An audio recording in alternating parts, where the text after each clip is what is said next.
எல்லா உயிர்களிலும் இறைவன் நிறைந்திருக்கின்றார் என்று உணர்ந்த பின்பு வீட்டில் படத்தை வைத்து வழிபடுவதாலோ லிங்கத்தை வைத்து வழிபடுவதாலோ உங்களுக்கு என்ன தொந்தரவு வந்துவிடப் போகின்றது? அதாவது எந்த நிமிடம் நீ வீட்டில் சிவனை வைத்து வழிபட வேண்டும் என்று நினைத்தீர்களோ அந்த நிமிடமே இறைவன் உங்களை ஆட்கொண்டு விட்டார் அப்படிங்கிறத தெரிஞ்சுக்குங்க. யாருக்கும் பயப்பட வேண்டாம். நான் சொல்றது யாருக்கும் பயப்பட வேண்டாம். நீ வழிபடுபவர் ஒன்றும் பயம் காட்டுபவர் அல்ல, உலகத்தை பாதுகாப்பாக வைத்து ரட்சிப்பவர் அப்படிங்கிறவரை தெரிஞ்சுக்குங்க. இந்த பிரபஞ்சத்தை கட்டி காக்கக்கூடிய பேராற்றல் பேரானந்தம் அப்படிங்கிறத தெரிஞ்சுக்கிட்டோம்னா நமக்கு சிவத்தின் மீது பயம் வராது.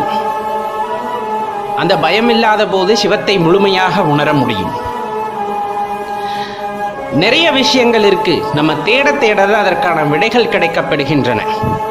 முறையான வழிகாட்டுதலும் உபதேசங்களும் நமக்கு இருக்கின்ற பட்சத்தில் நம்ம சரியான முறையில் வாழ்ந்து செல்வோம். இறைவனை அடைவதற்கு பல வழிகள் இருக்கிறது ஐயா, இறைவனை அடைவதற்கு பல வழிகள் இருக்கின்றன. இதுதான் அப்படின்ட்டு சொல்ல முடியாது. ஏன்னா இறைவன் நமக்கு பல வழிகளை உண்டாக்கி வைத்திருக்கின்றார். இப்போ நம்ம வீட்டுக்கு போகிறோம், ஒரே ஒரு தலைவாசல் தான் இருக்குது அப்படிங்கும் போது நம்ம பல விஷயத்தை யோசிக்கணும், நம்ம என்ன செய்யணும் என்ன செய்யக்கூடாது. ஆனால் இறைவன் நமக்கு கொடுத்த வீட்டில் எல்லா இடத்துலையுமே வாசல்கள் இருக்கின்றன.